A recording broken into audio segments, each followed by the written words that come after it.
Skip has been waiting all morning for this topic. For the 5th season, ESPN.com is ranking the best players in the NBA heading into the NBA season.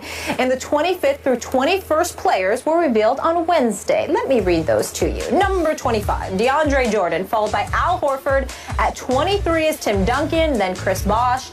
In 21 is Kevin Love. Kevin Love is ranked ahead of Tim Duncan. By 2 spots. Skip Bayless, go. Sick 'em. Stephen A. Smith, I'm going to put my seatbelt here on. Is great right now. On my seat here, and I'm going to remind our viewers that was it last week, maybe the week before, also.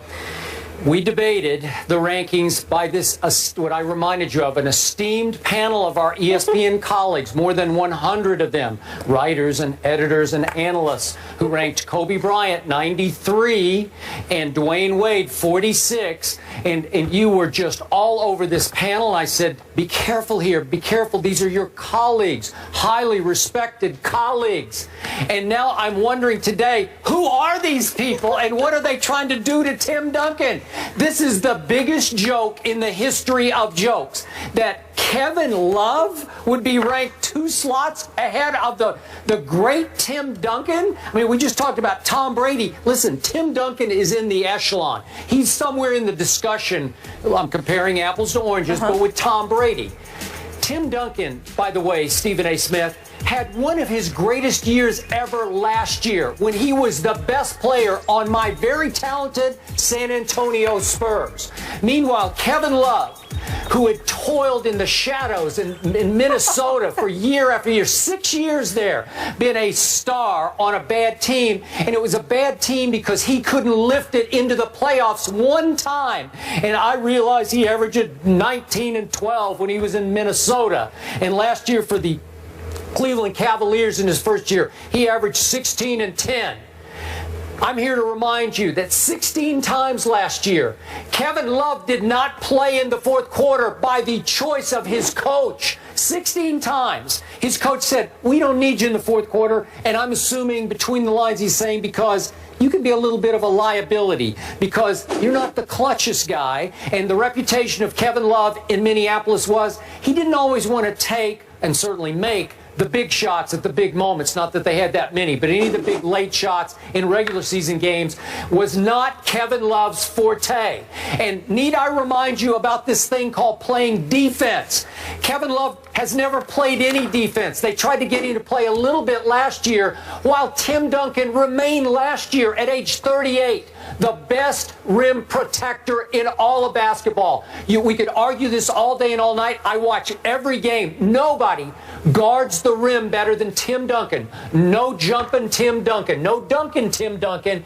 But he is so skilled, so savvy, so smart in his anticipation. With his incredible length, he will still change and block so many shots at the rim. He was masterful last year. He was the leader of this team, both as a performer and in the locker room and obviously in the huddles. He's as important to this team as Coach Pop is on an intangible level. He's it, man. He's the reason I'm going to pick the Spurs again. Obviously, they've added LaMarcus. LaMarcus wanted to play with Tim Duncan. He didn't want to play with Kevin Love. He wants to play with Tim Duncan. How could you? It's so disrespectful to Tim Duncan that you would rank somebody who's never proven a thing in this league, Kevin Love, 2 slots ahead of him. You can talk stats all you want. My eyes tell me that this is laughable and the all-time insult to an all-time great player who clearly has 5 rings, and God knows I could go on and on about all of his accolades.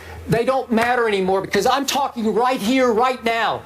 Who do I want on my team? Tim Duncan or Kevin Love? Seriously, who are you going to pick in Rucker Park? I'm going to pick Tim Duncan and I'm going to beat your butt if you take Kevin Love. I'm going to scorch your butt. I'm going to run you off the floor with Tim Duncan because you won't be able to score in the lane on Tim Duncan.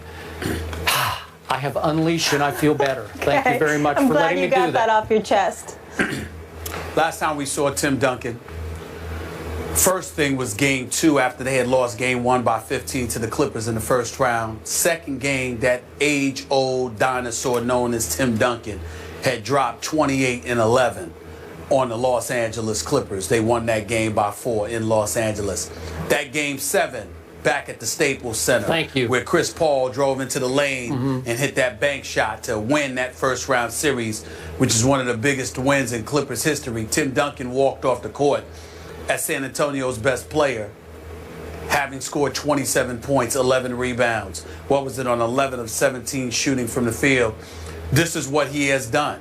When he's rested the last 5 games, whereas Kevin Love had to sit out due to injury, Tim Duncan, considerably older, particularly in NBA lore, this guy missed 5 games last year, all due to rest. Voted to his 15th All-Star appearance. He's a 5-time champion, mind you. Considering the things that this man has done in his career, it is an absolute travesty that these folks with this poll, who, by the way, I still don't know who they are, and maybe that is a good thing. The reality is that it makes no sense whatsoever. If you know anything about the game of basketball, Tim Duncan, he's not the same player anymore with his back to the basket, Skip. He's an average post player in some people's eyes, but he's incredible off the pick and roll. Obviously, as a defensive presence, he's elite. A rebounder, particularly in traffic, he's elite. This guy can still do it all. His footwork is impeccable.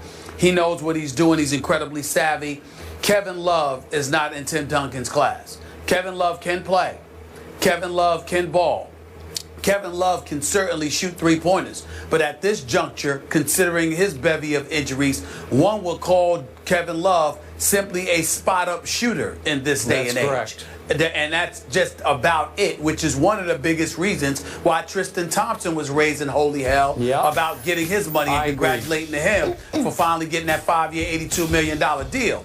The reality is that you need Kevin Love if you're LeBron James and the Cleveland Cavaliers, and it's not to treat Kevin Love like he can't play, because he can play, Skip. He's a really good player, and he's a very good shooter.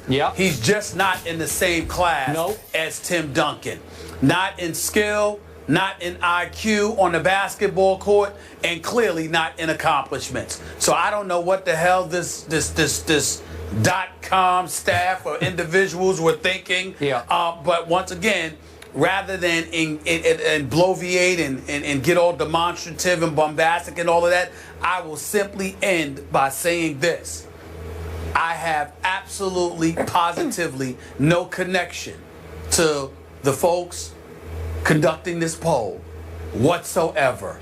Even if they are ESPN, it has nothing to do with me. I disavow any connection with them whatsoever, with some of the names that they've put in elevated positions compared to some of the names they've diminished. Tim Duncan at 23, D. Wade at 46, Kobe Bryant at 93. It's downright embarrassing. Thank you for saying that. Now that Stephen Naismith has spoken, I feel validated, vindicated, empowered, and I'm going to piggyback on your point about Game 7 at Staples against the Clippers. It was Chris Paul's, really, his coming out party in the playoffs. It was the best fourth quarter. Obviously came back from his hamstring pull. But Tim Duncan was special down the stretch in that game. And after he got called for what I thought was a bogus foul, remember, where he jumped and caught himself a little bit and barely bumped into Chris Paul after he had shot the ball, after the ball was up in the air. And they called a foul. Chris Paul made his 2 free throws to put the Clippers ahead by 2. Tim Duncan goes right down to the other end, gets fouled, steps right to the line. He's never been the greatest free throw shooter, although he made 74% last year, which is pretty great. And he made 2 huge clutch free throws, 9 seconds left to tie that game, which led to the shot. That shot from heaven where Chris Paul shot it up into the rafters. Guess who shot it over? Tim Duncan came completely off his man DeAndre all the way down to the baseline to almost block that shot, and Chris Paul had to arch it up into the rafters, and it kissed off the glass and fell.